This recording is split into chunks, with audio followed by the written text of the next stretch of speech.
Halo, hari ini kita akan melanjutkan materi pembahasan cermin lengkung kita ya. Kalau kemarin kita sudah ngomong soal cermin cekung, sekarang nih cermin cembung ya. Oke, kita mulai. Karakteristik cermin cembung. Jadi cermin cembung ini kalau dapat sinar sejajar, dia akan menyebarkannya seolah-olah dari fokus, dimana memang fokusnya ini ada di dalam cermin ya. Kalau yang cermin cekung yang lalu dia ngumpulin, kalau ini dia menyebarkan. Fokusnya ada di dalam cermin dan kalau dalam perhitungan itu nilainya negatif. Bayangan yang dibentuk tidak bervariasi seperti cermin cekung yang bisa macam-macam, bisa maya tegak diperbesar, bisa nyata terbalik diperbesar diperkecil. Tapi untuk cermin cembung di mana bendanya kali ini di sini atau kamu taruh di sebelah sini juga, nanti hasil bayangannya sifatnya sama meskipun posisinya sedikit berbeda ya. Jadi sinar datang sejajar, dipantulkan seolah dari fokus yang maya, dan sinar dari jari-jari kelengkungan itu dipantulkan kembali ke tempatnya semula. Jadi ke situ dia mantul lagi ke sana, terus ini diperpanjang. Jadi shot bayangannya nanti ya di sini-sini aja gitu, di fokusnya aja dengan sifat selalu maya, tegak dan diperkecil. Penggunaan cermin cembung. Yang pertama untuk spion kendaraan untuk memperluas jarak pandang pengemudi. Kemudian cermin pemantau baik di persilangan jalan atau di keamanan yang diperlukan. Kalau sekarang udah ada CCTV ya. Tapi ini masih tetap bisa berguna karena dia akan memperluas jarak pandang pengawasan.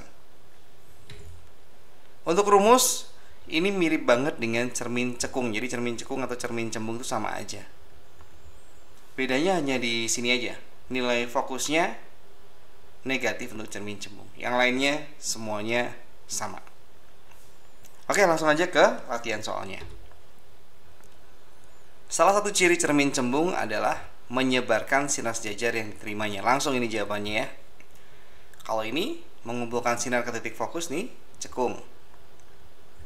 Cermin cekung. Meneruskan cahaya melalui pusat cermin, meneruskan itu adalah lensa ya. Lensa. Membentuk bayangan dengan ukuran sama, ini cermin datar. Nomor 2, persamaan cermin cembung dan cermin cekung adalah fokus positif. Ini untuk cermin cekung. Fokus negatif untuk cermin cembung. Permukaan reflektornya yang untuk memantulkan lengkung. Nah udah itu jawabannya. Kalau cermin cembung nggak bisa bayangan nyata ya. Nomor 3, pemakaian cermin cembung biasa ditemukan pada pertigaan atau perempatan jalur parkir. Ini biasanya di gedung-gedung ya. Udah betul. Mikroskop itu cermin cekung untuk reflektornya. Untuk bagian utamanya lensa. Kaca rias cermin cekung. Senter cermin cekung juga. Nomor 4, fokus cermin cembung bernilai negatif karena dapat membentuk sifat bayangan yang bermacam-macam. Bukan ya, ini mah cermin cekung. Nilainya sangat kecil, tidak dapat menghasilkan bayangan maya. Justru bayangannya maya. Letaknya di dalam cermin. Nah, ini dia. Nomor 6, sebuah benda diletakkan pada jarak 10 cm di depan cermin cembung. Berarti ini S. Yang memiliki jarak fokus 15. Berarti F-nya adalah min 15. Bedanya situ ya. Bayangan terbentuk pada, nah kalau bayangan pada cermin cembung itu pasti maya di belakang cermin. Berarti ini bisa dicoret dulu. Tinggal angkanya aja ya. 1/S aksen sama dengan 1/F kurangi 1/S. Berarti 1/S aksen adalah 1 per fokus 15, nilainya negatif, dikurangi jaraknya adalah 10. Kita bisa jadikan 30, yang ini dikalikan 2 jadi min 2, yang ini dikalikan 3 min 3. Sehingga ini hasilnya adalah minus 5/30 alias min 1/6. S aksen min 6 di belakang cermin. Ini berarti di belakang cermin maya dan tegak.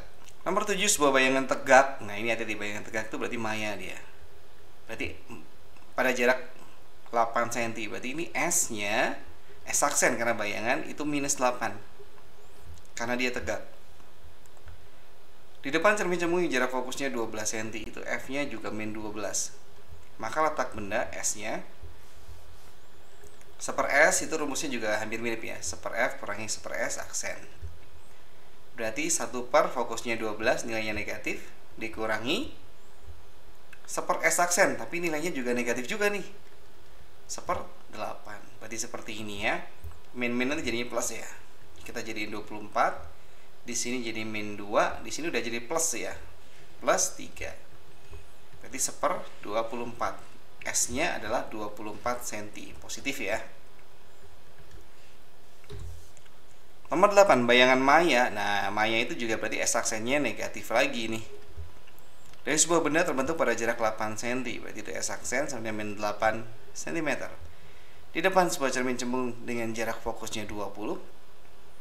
Fokusnya min 20 karena cermin cembung, maka letak bendanya di mana? Ini juga pertanyaannya sama persis.